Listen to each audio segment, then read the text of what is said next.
The morning sun cast long shadows across the cobblestone streets of the capital city as Officer Marcus Whitfield made his usual rounds near the Palace District. He had been a Royal Sentinel for 12 years, and nothing much surprised him anymore. Or so he thought. His polished boots clicked against the ancient stones as he patrolled the perimeter, his trained eyes scanning every corner, every alley, every face in the growing morning crowd. The marketplace was beginning to stir with life. Merchants were setting up their colorful stalls, the smell of fresh bread wafted from the bakery on the corner, and early shoppers were already haggling over vegetables and fruits. Marcus nodded politely to the regular vendors who greeted him with respect. His uniform, with its royal crest gleaming on his chest, commanded attention wherever he went. It was just past 7 in the morning when he heard it. A small whimpering sound that didn't fit the usual morning symphony of the city. Marcus stopped mid-stride, his hand instinctively moving to his side. The sound came again, weaker this time, from behind a row of wooden crates stacked near the back entrance of a closed shop. He approached carefully, his heart beginning to race. As he rounded the corner, his breath caught in his throat. There, huddled against the cold stone wall, was a little girl. She couldn't have been more than 7 years old. Her clothes were torn and dirty. Her face was streaked with tears and grime, and most alarmingly, there was blood. Fresh blood stained her small dress and trickled from a wound on her forehead. Marcus dropped to one knee immediately, his training kicking in despite the shock that gripped his chest. The child's eyes were half closed, her breathing shallow and rapid. She was going into shock. Without a second thought, he removed his heavy sentinel coat and wrapped it around her tiny, shivering body. The girl's lips moved, trying to form words, but only small gasps came out. Marcus gently lifted her into his arms, surprised by how light she was, how fragile. Her head lolled against his shoulder, and he could feel her labored breathing against his neck. Time was not on their side. The nearest hospital was 15 minutes away by carriage. The palace medical wing was less than 5 minutes on foot if he ran. Marcus made his decision in a heartbeat. Protocol dictated he should call for backup, wait for medical assistance, follow proper channels. But this child didn't have time for protocols. She was dying in his arms. He began to run. His powerful legs carried them both through the waking streets, past shocked onlookers who jumped out of the way of the uniformed sentinel sprinting with a bleeding child. His colleagues at the first checkpoint saw him coming and immediately opened the gates without question. They knew Marcus. They trusted his judgment. Through the palace gardens he ran, past the ornamental fountains and perfectly manicured hedges, past the guards stationed at the secondary entrance who shouted questions he had no time to answer. His arms were beginning to burn from the effort, his lungs screaming for air, but he didn't slow down. The child's breathing was becoming more irregular. He had to get her to the medical wing now. The palace corridors were a blur of marble and gold as he burst through the servants' entrance. Staff members pressed themselves against the walls, their faces masks of shock and confusion. A royal sentinel running through the palace with a bloodied child was not something anyone expected to see on a Tuesday morning. Dr. Helena Ramsey was just entering the medical wing when Marcus crashed through the doors. She was the head royal physician, a woman in her 50s with steel-gray hair and eyes that had seen everything. But even she looked startled as the sentinel nearly collided with her, breathing heavily, holding the limp form of a child. "Emergency," Marcus gasped out, his voice rough from exertion. "Found her in the marketplace. Head trauma, shallow breathing. She's going into shock." Helena's medical instincts took over immediately. "Examination room 3, now." She barked orders to her assistants who appeared from nowhere, their white coats flowing behind them as they rushed to prepare. Marcus laid the girl on the pristine examination table as gently as he could. His coat fell away from her small body, and that's when everyone in the room froze. The child's torn dress revealed something none of them expected. Bruises. Not just from recent trauma, but old ones, faded yellow and green, covering her arms and legs. Marks that told a story of prolonged abuse. And there was something else. Around her thin wrist was a delicate bracelet, partially hidden by dirt and dried blood, but the design was unmistakable to anyone who worked in the palace. It bore the royal seal. Dr. Ramsey's hands moved with practiced efficiency as she examined the wound on the child's head. "Blunt force trauma," she muttered.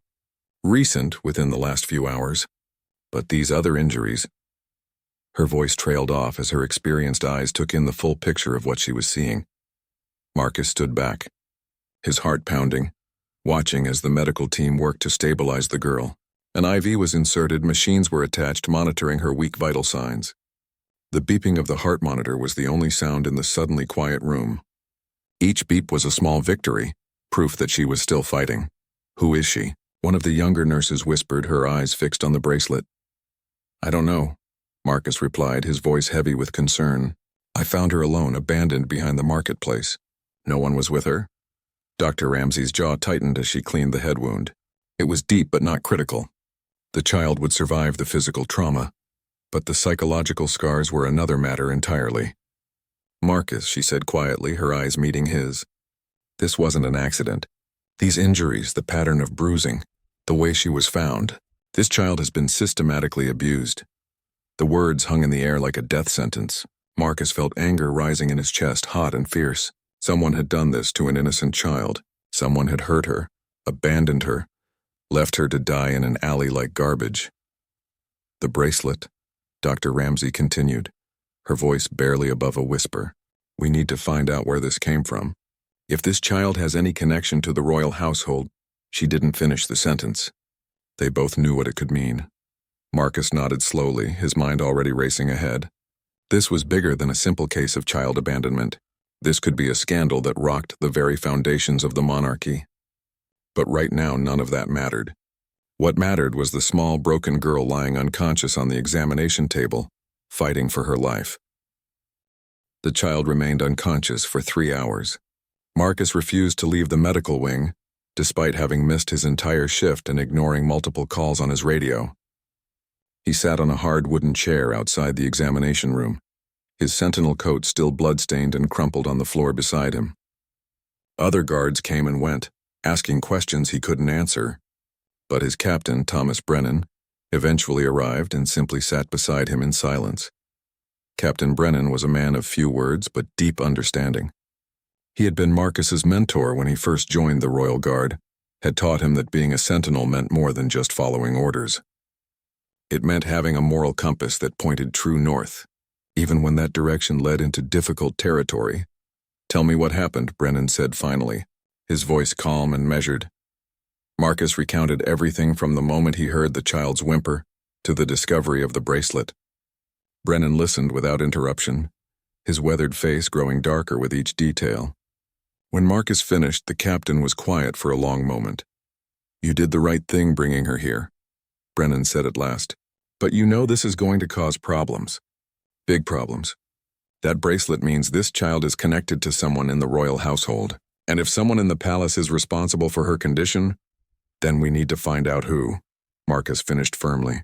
"I don't care if it's a lord, a lady, or someone from the royal family itself. That child was left to die." Before Brennan could respond, Dr. Ramsey emerged from the examination room. Her face was drawn with fatigue, but there was a glimmer of relief in her eyes. "She's awake," she announced quietly. "She's asking for the man who carried her." Marcus was on his feet before she finished speaking. He entered the examination room with his heart in his throat. The child was sitting up slightly, propped against white pillows that made her look even smaller and more fragile than before. Her head was bandaged and her left arm was in a sling, but her eyes were open, wide and brown and filled with fear. "Hello?" Marcus said softly, approaching the bed slowly so as not to frighten her. "My name is Marcus. I'm the one who found you. You're safe now. No one is going to hurt you here." The girl's lower lip trembled. She studied his face with an intensity that was unsettling in someone so young, as if she was trying to determine whether he could be trusted. Finally, in a voice barely above a whisper, she spoke. "They said you would come. They said someone would come." Marcus knelt beside the bed so he was at her eye level. "Who said that, sweetheart? Who told you someone would come?" Tears began to stream down her pale cheeks. "The other children. Before they took them away, they said if we ever got out to find a guard, to tell someone what was happening." The room seemed to tilt. Marcus heard Dr. Ramsey's sharp intake of breath behind him. "Other children?" he asked carefully, keeping his voice gentle despite the ice forming in his veins. "How many other children?" "I don't know," the girl whispered. "Maybe 10, maybe more. They kept us in the dark place. We weren't allowed to talk. But at night we would whisper to each other. My name is Emma Charlotte Hartwell. I've been missing for 2 years. Marcus felt as if he'd been punched in the stomach. Emma Hartwell. The name exploded in his memory like a thunderclap. 2 years ago, there had been a massive search for a missing girl from a noble family. The Hartwells were wealthy merchants with close ties to the royal court. The search had gone on for months before being quietly abandoned. The assumption had been that the child had drowned in the river during a family outing. We need to contact her family immediately, Dr. Ramsey said, but Marcus held up his hand. Wait, he said. Emma, I need you to tell me everything you can remember. Who took you? Where were you kept? And how did you escape? Emma took a shuddering breath, her small hands clutching the white bedsheet. It was Lady Thornberry, she said, and the name fell like a stone into water, sending ripples that would soon become waves. She came to our house with her servants. She told my parents she wanted to sponsor my education. My mother and father were so happy. They trusted her because she was from the palace. Lady Victoria Thornberry. Marcus knew exactly who she was. Everyone in the capital knew of her. She was a cousin to the Queen, a prominent figure in court circles known for her charitable work with orphanages and schools for poor children. She had been celebrated just last month at a royal gala for her humanitarian efforts. Lady Thornberry took you? Marcus asked, needing to be absolutely certain. Emma nodded, fresh tears falling. She took me to a big house outside the city. There were other children there. She said we were going to be trained as servants for noble families. But it wasn't training. We were locked in basement rooms. They barely fed us. When we cried or complained, they hit us. When we tried to escape, they hurt us worse.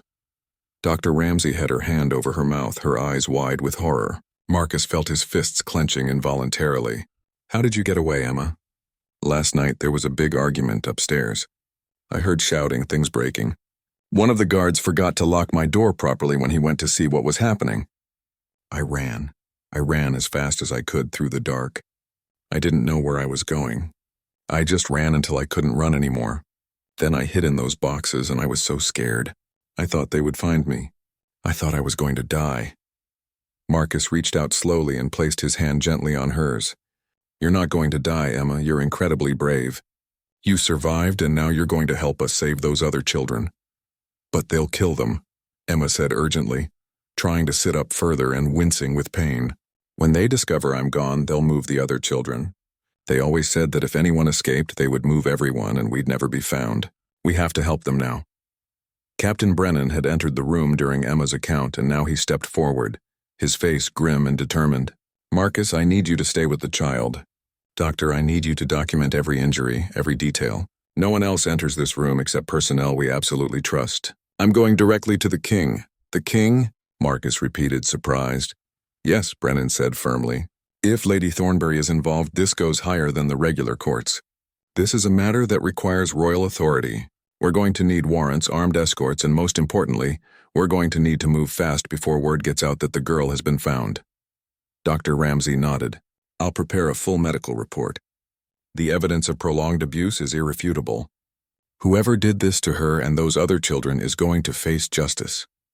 As Brennan left the room, his footsteps echoing urgently down the corridor, Marcus looked at Emma. She was exhausted, her eyes beginning to close despite her efforts to stay awake.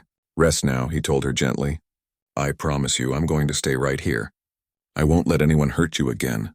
The other children, Emma murmured as sleep began to claim her. Please save them. They're so scared. They think no one cares about them. They think everyone forgot about them. We didn't forget, Marcus said, though his heart ached knowing that in a way society had forgotten. How many missing children cases went cold each year? How many families gave up hope? We're going to bring them all home, Emma. Every single one of them. As the child finally drifted into sleep, Marcus stood and walked to the window. Outside, the palace gardens were beautiful in the afternoon sun, peaceful and serene. But somewhere out there, in a house he now needed to find, children were suffering in darkness. And a woman who wore the mask of charity was responsible for unspeakable cruelty. The game was about to change. The hunt was beginning. And Marcus Whitfield, a simple royal sentinel who had just been doing his morning rounds, had stumbled onto something that would shake the kingdom to its core. The question now was whether they could move fast enough to save the others before it was too late. King Alexander III was not a man easily shaken. He had ruled for 23 years through wars, economic crises, and political upheavals. But when Captain Brennan entered his private study and laid out the evidence of what Emma Hartwell had revealed, the king's face turned ashen. "Victoria," he said quietly, using Lady Thornberry's first name in a way that revealed their family connection. "Are you absolutely certain?" "The child identified her specifically, Your Majesty," Brennan replied, standing at attention. "Emma Hartwell has been missing for 2 years. She bears the physical evidence of prolonged abuse and captivity. She claims there are approximately 10 other children still being held at a location outside the city. Lady Thornberry allegedly runs this operation under the guise of her charitable work." The king rose from his desk and walked to the tall windows overlooking the city. He was 58 years old, his hair more silver than gold now, but his bearing was still regal and commanding. "Victoria has dined at my table," he said, his voice heavy with anger and betrayal. "She has stood beside the Queen at charity functions. She has been celebrated throughout the kingdom for her work with disadvantaged children, which made her the perfect predator, Your Majesty," Brennan said bluntly. "Who would question a noblewoman with royal connections doing charitable work? Who would believe that someone of her status could be capable of such crimes?" The king turned sharply. "Gather your most trusted men, Captain. I want a full tactical team assembled within the hour. We need the location of this house, and we need it now. Every minute we delay puts those children at greater risk. The child is still weak, Your Majesty. She escaped in darkness and fear. She cannot provide us with specific directions." "Then we find another way," the king said firmly.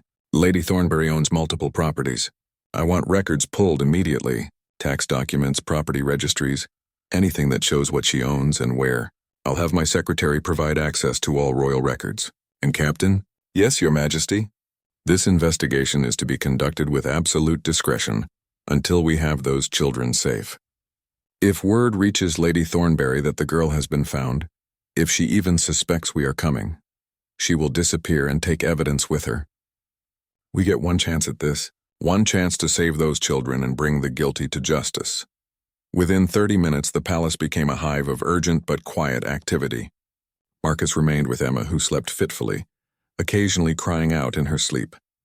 Dr. Ramsay came and went, checking vitals, adjusting medications, documenting everything with meticulous care. Each photograph she took of Emma's injuries was another piece of evidence that would be used to ensure justice. In a secured conference room 3 floors above the medical wing, a team assembled.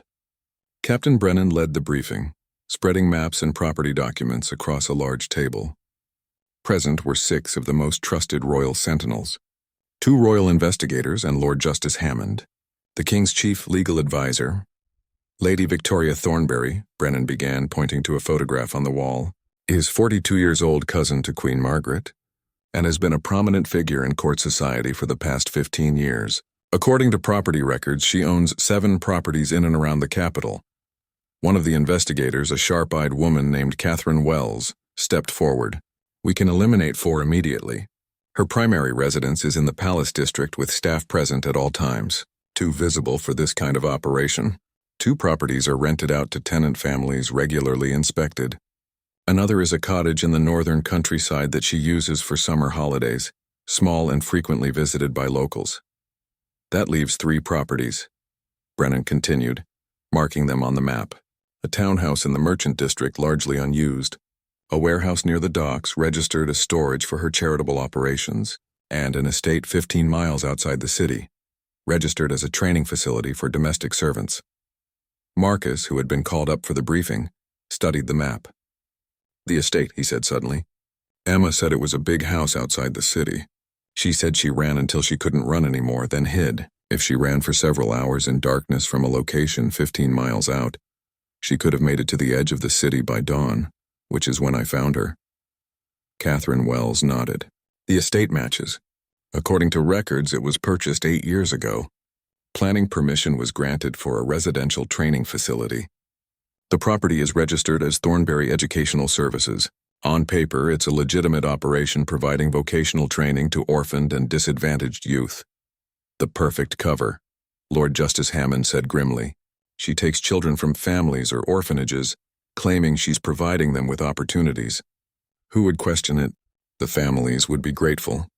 Society would praise her. And meanwhile, she has complete control over vulnerable children with no one checking on their welfare. What exactly was she doing with them? One of the younger sentinels asked. Was she selling them? The room fell silent. It was Marcus who spoke, his voice hard. Emma mentioned they were being trained as servants. But the level of abuse suggests something worse. We need to consider the possibility of human trafficking. Children trained under fear and abuse, then placed in households where they would be too terrified to speak out or run away. And the families who placed their children with her willingly, like the Heartwells, Captain Brennan asked, would be told their children ran away or had tragic accidents, Catherine Wells replied. Emma's parents were told she drowned. I pulled the police report. There was a brief investigation, but Lady Thornberry herself provided a statement saying the child had wandered off during an outing. With a noblewoman's testimony and no body found, the case was closed as a presumed drowning. The king, who had been standing silently at the back of the room, stepped forward. How many children are we talking about? How many has she taken over the years? Catherine Wells flipped through her documents. That's harder to determine, Your Majesty. We've been cross-referencing missing children reports with Lady Thornberry's known activities and travels. Conservatively, we've identified at least 23 children who went missing under circumstances where she had direct or indirect contact with the families. That's over the past 8 years. 23, the king repeated, the word seeming to physically pain him. 23 children stolen, abused, possibly worse. And it happened while she stood in my palace, smiled at my table, accepted honors for her charitable work. With respect, Your Majesty, Marcus said. What matters now is the children we can still save. Emma said approximately 10 are currently being held at that location. We need to move tonight, Brennan nodded. Agreed. If Lady Thornberry discovers Emma is missing and has reached safety, she'll evacuate the property. We need a full tactical approach. Armed entry, multiple teams, medical support standing by. We're going in expecting resistance. Lord Justice Hammond raised a hand. You have royal authority for this operation, Captain. However, I need to make clear the legal implications. Lady Thornberry is a peer of the realm and cousin to the Queen. Her arrest will cause a political earthquake. We need our evidence airtight. Every procedure must be followed perfectly, or she will walk free on technicalities. We have a victim who can testify, Marcus pointed out. We have one traumatized child, Hammond countered, not unkindly. A defense attorney will argue she's confused, mistaken, that her memories are unreliable. We need physical evidence. We need to catch them with the children still present. We need documents, records, anything that proves systematic criminal activity. The king's voice cut through the discussion like a blade. Then we do this properly. Captain Brennan, you lead the tactical team. Take Marcus with you, the child trusts him. And his testimony about finding her will be crucial. Investigator Wells, you accompany them to secure all evidence. Lord Hammond, you prepare arrest warrants for Lady Thornberry and anyone else we find involved. I want this done by the book, but I want it done tonight. He paused, looking at each person in the room. These children have been failed by everyone who should have protected them. They've been failed by their families who trusted the wrong person. They've been failed by a system that didn't look closely enough at a noblewoman's activities. They've been failed by a society that assumes the wealthy and titled are above such crimes. We will not fail them again. Whatever it takes, we bring those children home. As the team dispersed to prepare, Marcus returned to the medical wing. Emma was awake, sipping water through a straw while Dr. Ramsey checked her temperature. When she saw Marcus, she tried to smile, though it clearly hurt her bruised face. Are you going to get them? She asked simply. Marcus knelt beside her bed. Yes, tonight. We know where they are and we're bringing them all home. But Emma, I need to ask you something. Can you tell me the names of any of the other children? If we have names, we can reunite them with their families faster. Emma's eyes lit up with a mixture of hope and fear. She began to recite names, some just first names, others with surnames she had heard whispered in the dark. Marcus wrote each one down carefully. Every name was a life hanging in the balance. Every name was a family that had been living in grief and uncertainty. When she finished, Emma gripped his hand tightly. Please be careful, she whispered. The guards there, they're mean. They hurt anyone who tries to leave. They have dogs. And Lady Thornberry, she's scary when she's angry. She acts nice in public, but when she came to see us, she was like a different person, cold and cruel. We'll be careful, Marcus promised. And Emma, when this is over, you're going to see your parents again. We've already sent word to them that you've been found. They're on their way here right now. Tears streamed down Emma's face, but this time they were tears of relief and joy.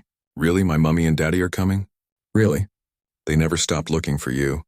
They never gave up hope. As Marcus left the medical wing to prepare for the night's operation, he felt the weight of responsibility settle on his shoulders. This was no longer just about following orders or doing his duty as a sentinel. This was personal.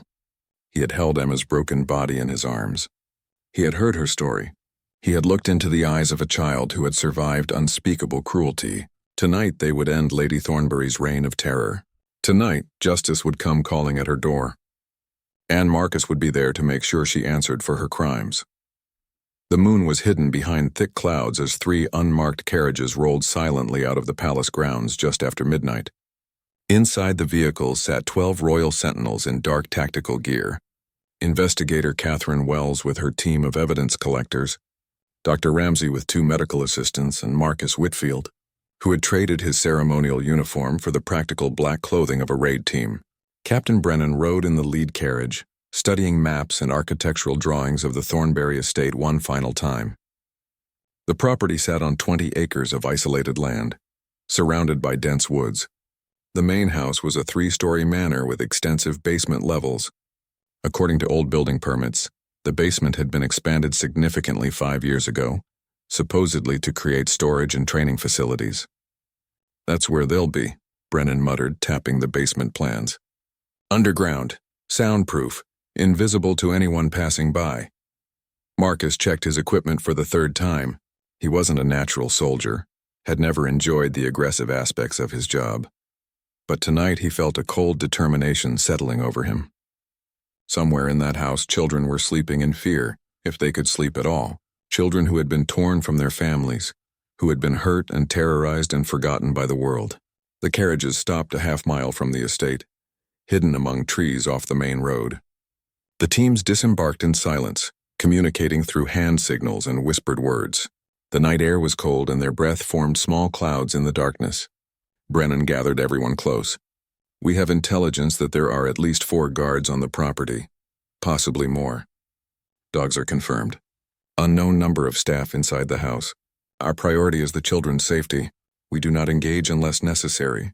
We move fast, we secure the children first, then we lock down the property and make arrests. Any questions? There were none. These were professionals who understood their mission. They moved through the woods like shadows, their boots barely making a sound on the forest floor. As they approached the estate, lights became visible through the trees.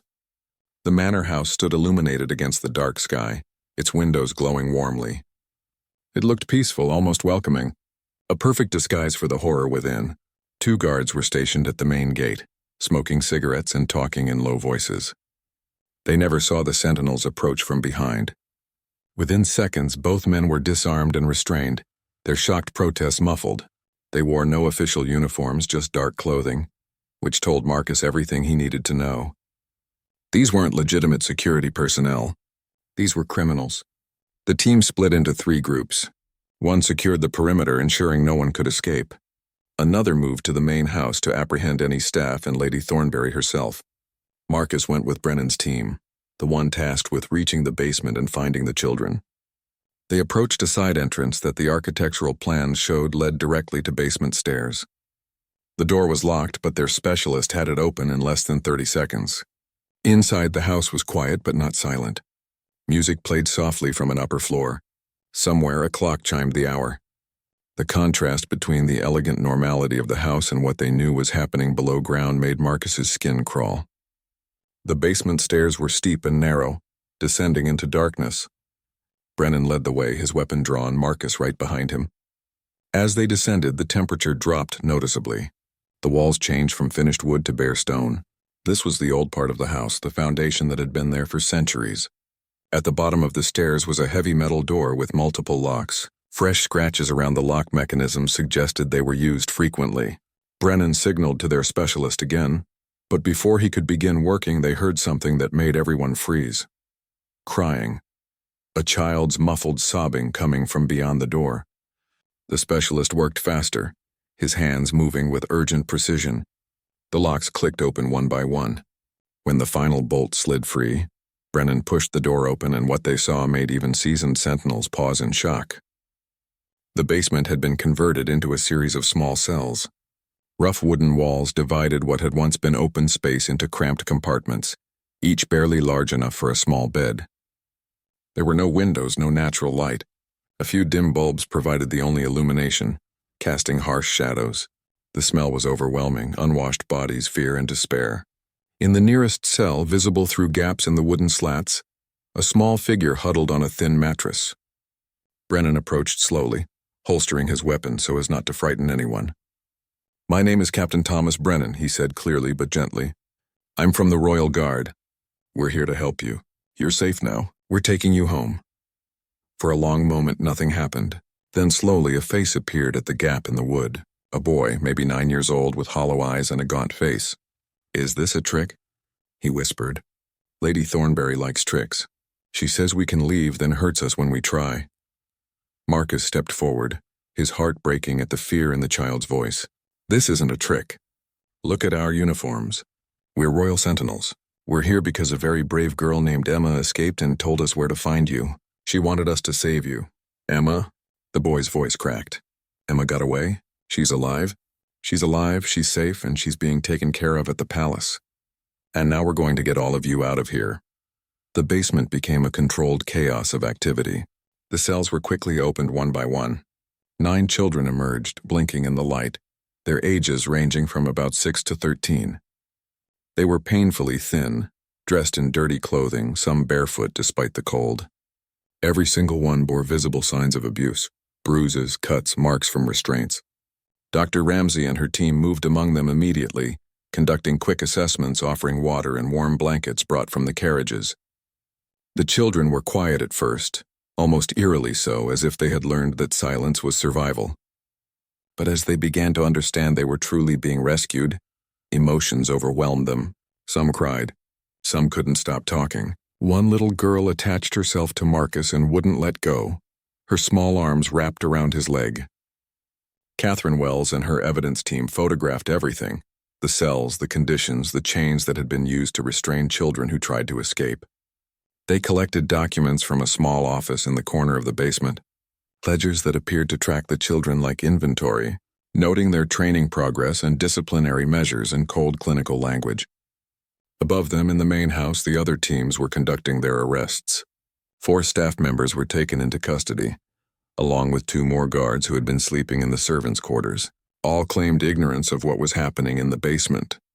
All would be thoroughly investigated, but Lady Victoria Thornberry was not there. Captain Brennan received this news through his radio with visible frustration. "Search every room," he ordered.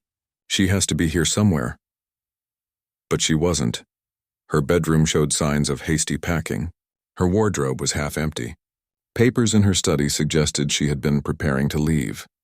In the fireplace, they found partially burned documents, rescued and carefully preserved by the evidence team. "She knew," Catherine Wells said grimly, examining the burned papers. "She knew Emma had escaped. She must have had people watching the city, watching the palace. She knew we would come." Marcus felt anger surge through him, but then the little girl still holding his leg spoke up.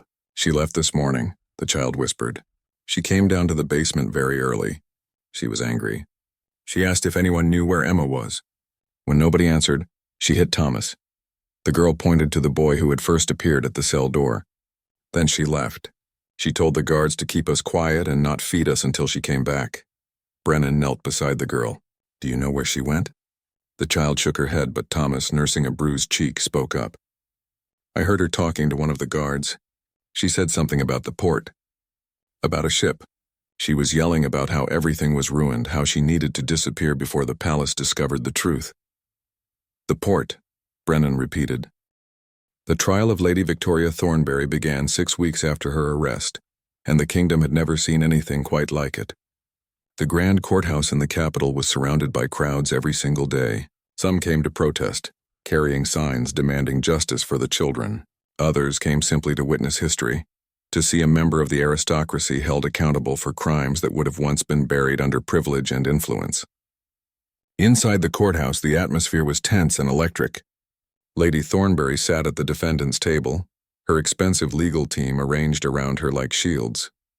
She had aged visibly since her arrest, her once perfect appearance now showing the strain of imprisonment and disgrace. But her eyes remained cold and calculating, showing no remorse even as the prosecution laid out the full scope of her crimes.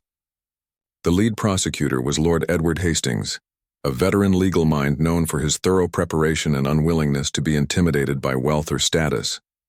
He opened the trial with a statement that silenced the packed courtroom. Your Honor, members of the jury, what you are about to hear is not a story of simple criminal negligence or unfortunate circumstances. This is a systematic, calculated conspiracy to kidnap, imprison, and abuse vulnerable children for personal profit. Over 8 years, Lady Victoria Thornbury used her position, her reputation, and her connections to prey upon families who trusted her. She stole 23 children that we have been able to identify, possibly more. 9 of those children were rescued from her estate. The others remain unaccounted for, their fates unknown but feared. He paused, letting the weight of those words settle over the room. The defense will attempt to paint Lady Thornbury as a victim of misunderstanding, as someone whose charitable works have been mischaracterized by confused children. But the evidence will show otherwise. You will hear testimony from the children themselves. You will see medical evidence documenting years of abuse. You will review financial records showing payments received for placing children in households where they would work as unpaid servants trapped by fear and threats. You will see the cells where children were kept, and you will understand that this was not misunderstanding. This was evil, pure and calculated. The first week of the trial focused on establishing the facts of the case. Investigator Catherine Wells testified about the raid on the estate, presenting photographs of the basement cells that made several jury members visibly uncomfortable. The austere wooden compartments, the chains, the deplorable conditions, all were documented in painful detail. Dr. Helena Ramsey provided medical testimony, explaining each child's injuries with clinical precision. These injuries are consistent with prolonged physical abuse, she testified. Multiple contusions in various stages of healing, indicating repeated trauma over extended periods. Evidence of malnutrition and neglect. Several children showed signs of psychological trauma, consistent with captivity and abuse. These are not injuries from accidents or rough play. These are the results of systematic violence. The defense attorney, a sharp-faced man named Reginald Blackwood, attempted to discredit the medical evidence. Dr. Ramsey, is it possible these injuries could have occurred before the children came into Lady Thornbury's care? Perhaps they came from troubled backgrounds. Ramsey's response was cutting. Some of these children came from loving, stable homes. Emma Hartwell, for instance, was a healthy, well-cared-for child before her disappearance. The injuries she sustained occurred during her 2 years in captivity. The medical evidence is absolutely clear on this point. Marcus was called to testify on the 3rd day. He walked to the witness stand with his dress uniform pressed and perfect, but his hands were shaking slightly as he was sworn in. He had been practicing his testimony for weeks, knowing how important it was. Lord Hastings approached him with a gentle demeanor. Officer Whitfield, please tell the court how you came to discover Emma Hartwell. Marcus took a breath and began recounting that morning, 6 weeks ago. He described hearing the whimpering sound, finding Emma bleeding and terrified behind the crates, making the split-second decision to bring her to the palace medical wing. His voice remained steady as he spoke, but emotion crept in when he described carrying her small broken body through the streets. What was the child's condition when you found her? Hastings asked. She was in shock, severely injured, terrified. She had a head wound that was bleeding heavily. She was malnourished and showed signs of prolonged abuse. I thought she might die before I could get her to safety. And did Emma tell you what had happened to her? Yes. Once she was stabilized and conscious, she told me that Lady Thornbury had taken her from her family under the pretense of providing education. She described being held captive for 2 years in a basement facility with other children. She described systematic abuse, starvation as punishment, and living in constant fear. Blackwood rose for cross-examination, his expression skeptical. Officer Whitfield, you're not a medical professional, correct? You cannot definitively state that the child's injuries came from abuse rather than, say, an accident? I know what I saw, Marcus replied firmly. I've been a Royal Sentinel for 12 years. I've seen accidents. I've seen injuries from falls and mishaps. What I saw in Emma Hartwell's body was not from an accident. It was from prolonged, deliberate violence. But you're not a doctor, Blackwood pressed. You're offering an opinion, not a medical diagnosis. I'm offering the testimony of someone who held a dying child in his arms and heard her tell me exactly what happened to her. And everything she told me was verified when we raided the estate and found 9 more children in exactly the condition she described. The courtroom erupted in murmurs. The judge called for order, but Marcus's words had struck home. This wasn't just about medical evidence or legal technicalities. This was about truth witnessed and documented. The most powerful testimony came in the second week, when the children themselves took the stand. The court had prepared extensively for this, understanding that having traumatized children testify could be harmful. Each child was accompanied by a support person, and the judge warned both attorneys that any aggressive questioning would not be tolerated. Emma was the first. She walked to the witness stand with her head held high, though her mother sat in the front row with tears streaming down her face. Emma had been reunited with her parents the day after her rescue, and the reunion had been everything Marcus had promised her it would be. Her parents had held her and cried and promised never to let her out of their sight again. Now, dressed in a simple blue dress her mother had brought her, Emma sat in the witness chair and looked directly at Lady Thornberry. There was no fear in her eyes anymore, only determination. "Emma," Lord Hastings said gently, "I know this is difficult, but can you tell the court how you came to know Lady Thornberry?" Emma's voice was clear and strong. "She came to our house when I was 5 years old. She told my parents she ran a special school for gifted children. My parents were excited because we couldn't afford expensive schools. Lady Thornberry said it would be free, that she just wanted to help children like me have opportunities." "And what happened when you went with Lady Thornberry?" "At first it seemed nice. She took me in her carriage to a big house. But when we got there, everything changed. She took me down to the basement and put me in a small room. She said I was going to learn to be a proper servant. When I cried and asked to go home, she hit me. She said my parents had given me to her and didn't want me anymore." Tears were flowing down Emma's cheeks now, but she continued. "I was there for 2 years. Every day they made us work. Cleaning, cooking, sewing. If we made mistakes, they didn't give us food. If we talked too much, they locked us in dark closets. If we tried to escape, they beat us. There were other children there too. We tried to help each other, but we were all so scared. Emma, do you see the person who did this to you in this courtroom?" Emma pointed directly at Lady Thornberry. "That's her. That's Lady Thornberry. She's the one who took me. She's the one who hurt all of us." Blackwood's cross-examination was brief and cautious. He attempted to suggest that Emma might be confused, that perhaps she was mistaken about who had taken her. But Emma's testimony was unwavering. She described details about Lady Thornberry that only someone who had spent years in her presence would know. The scar on her left hand, the ring she always wore, the way she spoke differently when she was alone with the children versus when she was in public. One by one, the other rescued children testified. Thomas, the 9-year-old boy who had first appeared at the cell door, described being taken from an orphanage. Sophie, the 13-year-old, had been kidnapped from a market where she was shopping with her grandmother. Daniel, only 7 years old, barely remembered his life before captivity. Each testimony built upon the others, creating an overwhelming portrait of systematic abuse. The children's stories were consistent in the important details: the basement cells, the forced labor, the punishments, the fear. Small differences in their accounts actually strengthened the prosecution's case, showing these were genuine memories rather than coached testimony. The defense tried to argue that the children had been influenced by each other, that their time together since the rescue had contaminated their memories. But Dr. Ramsey, recalled to the stand, explained that the children's initial statements had been taken separately, before they had extensive time to interact, and those statements aligned with their current testimony. The most damaging evidence came from Lady Thornberry's own records. Catherine Wells testified about the ledgers found at the estate, reading entries that reduced the children to commodities. Emma Aitchen received January 2023, training in domestic service. Shows resistance requires discipline. Value estimate 500 gold marks upon placement. The financial records showed payments from wealthy households, disguised as charitable donations, but clearly linked to the placement of specific children. The prosecution demonstrated that Lady Thornberry had made a substantial profit from her operation, accumulating wealth that far exceeded her legitimate income. When it came time for the defense to present its case, Blackwood's options were limited. Lady Thornbury chose not to testify, which was her legal right, but which the prosecution would use to suggest consciousness of guilt.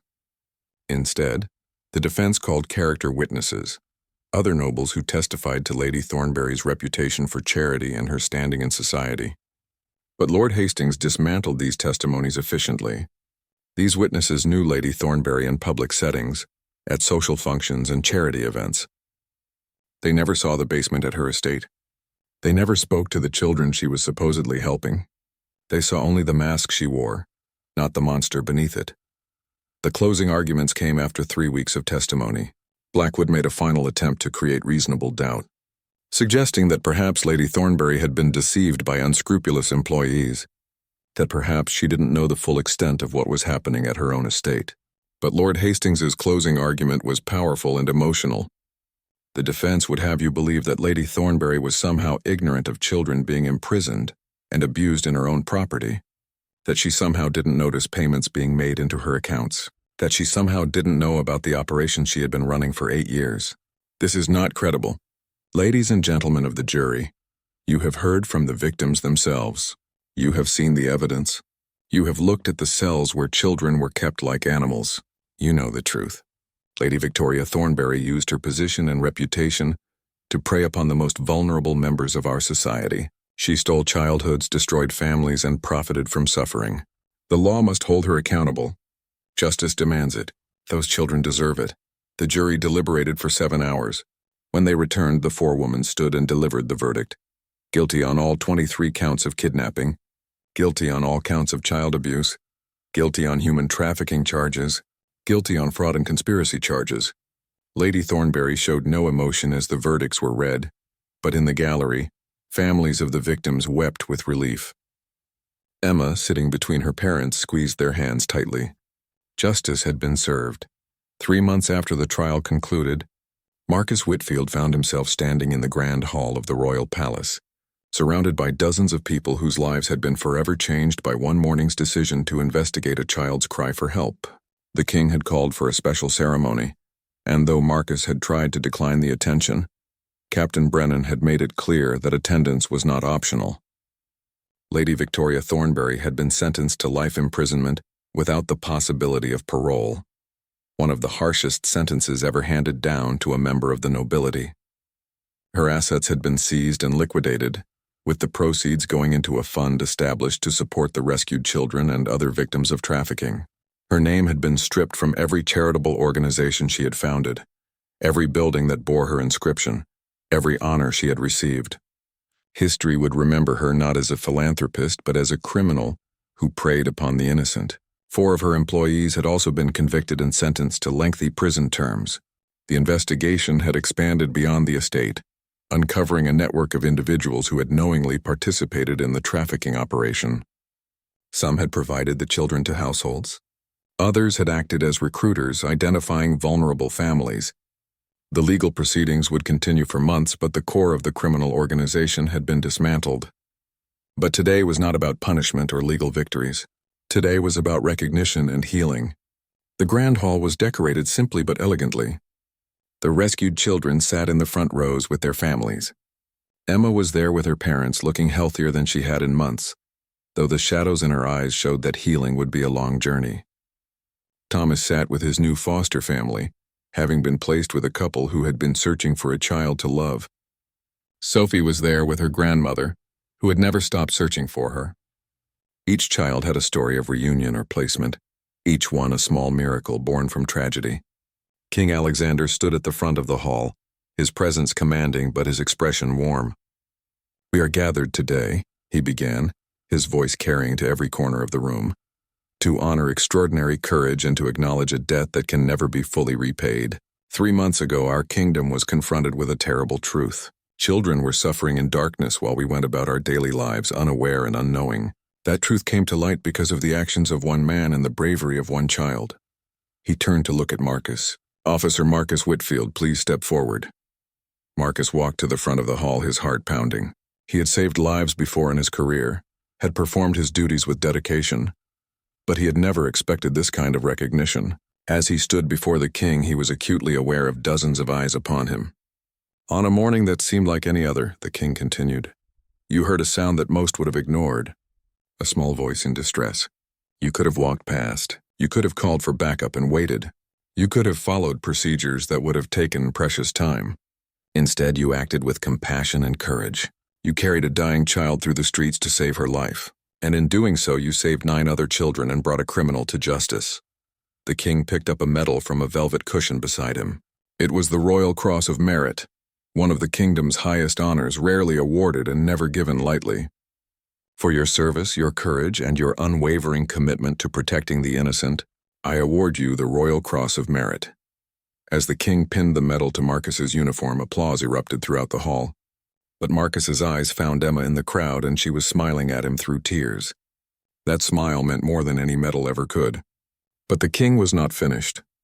There is another person we must honor today.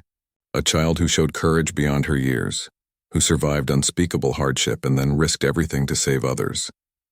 Emma Heartfelt, please come forward. Emma walked to the front of the hall, her mother close behind her. She looked tiny standing next to the king and Marcus, but there was a strength in her bearing that had not been there 3 months ago. Healing was happening slowly but surely. The king knelt so he was at Emma's eye level. Emma, what was done to you should never have happened. No child should ever experience what you endured. But you survived, and more than that, you fought back. You escaped. You trusted a stranger to help you, and you told the truth even when it was frightening to do so. Because of you, 9 other children are free today. Because of you, a criminal has been brought to justice. Because of you, our kingdom is safer and more vigilant. He presented her with a small medal on a ribbon. This is the Citizen's Medal of Valor. You are the youngest person ever to receive it and the most deserving. Your bravery saved lives, Emma. Never forget that. Emma took the medal with trembling hands, tears streaming down her face. Then, in a moment that surprised everyone, she turned and hugged Marcus tightly. Thank you, she whispered. Thank you for finding me. Thank you for believing me. Thank you for keeping your promise.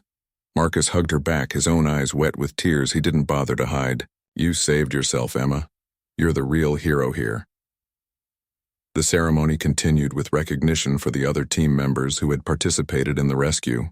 Captain Brennan received a commendation for leadership. Dr. Ramsey was honored for her medical care and expert testimony.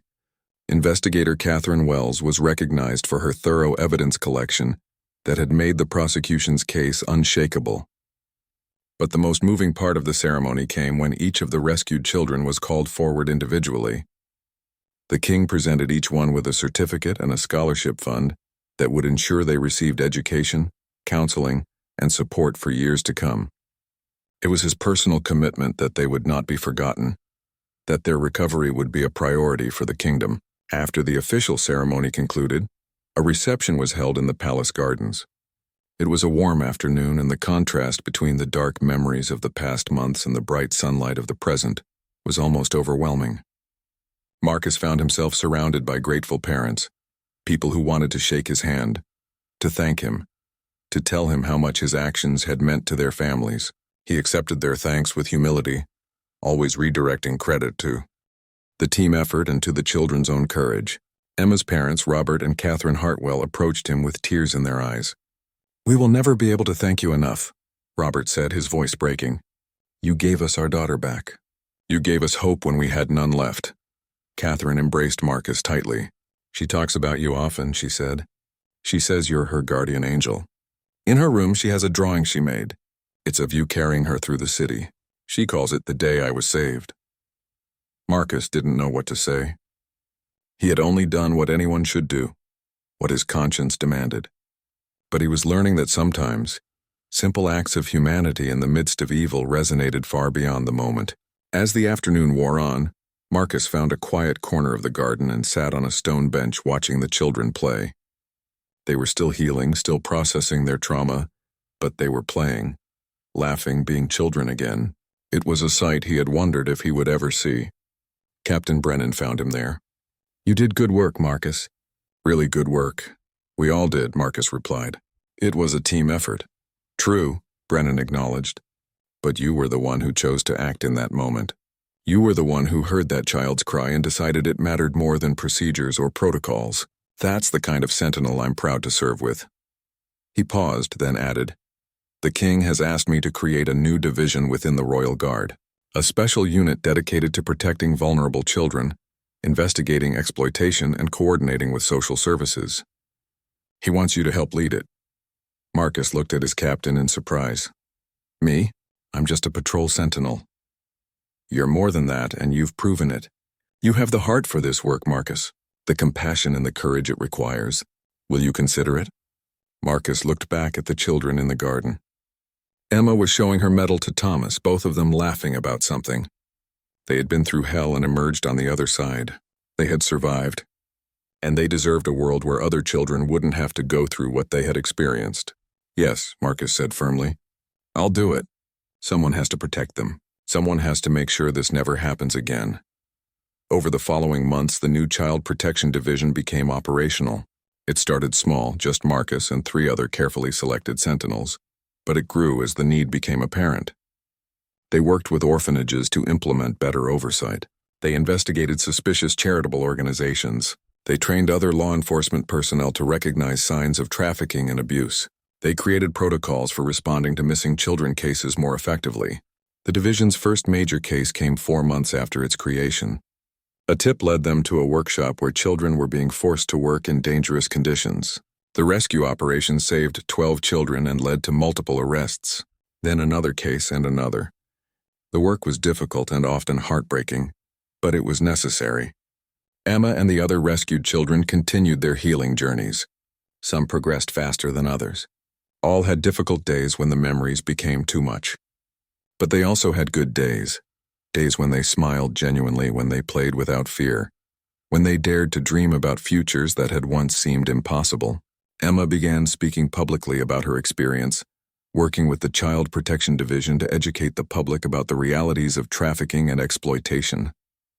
She was remarkably articulate for her age, able to convey both the horror of what had happened and the hope of recovery. "I want other children to know they can survive," she told Marcus during one of their regular meetings. "I want them to know that speaking up is brave, that asking for help is strong, and that there are people who will believe them and protect them." A year after her rescue, Emma stood before a packed auditorium at a national conference on child welfare. Marcus sat in the front row, watching with pride as this young girl who had once been so broken stood tall and confident. "My name is Emma Heartfelt," she began. "A year ago, I was rescued from a place where I thought I would die. I was one of the lucky ones. Not all children are found. Not all children are saved. But we can change that. We can create a society where children are protected, where their voices are heard, where people like Lady Thornberry cannot hide behind privilege and reputation." She paused, looking directly at Marcus. "A man saved my life because he chose to listen. He heard me crying and decided I mattered. That's all it takes sometimes. Just one person who decides that a child's suffering matters more than convenience or protocol. One person who acts with courage and compassion."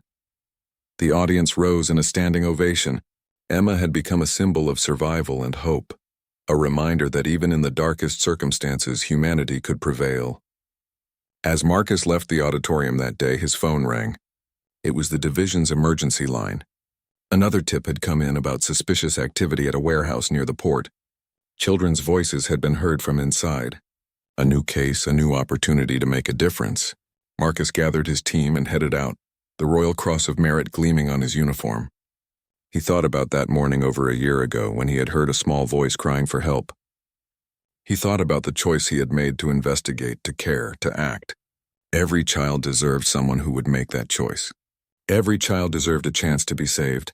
And as long as he had breath in his body and the ability to act, Marcus would continue to be that person. The work would never be finished. There would always be another child in need, another predator to stop, another life to save. But that was exactly why the work mattered. Every rescue was a victory. Every child brought home was a light pushed back against the darkness. And in a world where evil sometimes seemed overwhelming, those small victories added up to something bigger: hope, healing, and the unwavering belief that good people, when they chose to act, could change the world one life at a time. Emma was proof of that. She had been found broken and dying in an alley. Now she was whole, healing, and helping others. All because one royal sentinel had decided that a child's cry for help was worth investigating. all because courage and compassion had triumphed over indifference and evil. And that, Marcus knew, was a story worth telling. A reminder that heroes are not always found in grand gestures or epic battles. Sometimes they are found in the simple choice to care, to listen and to act when a child's voice calls out in the darkness.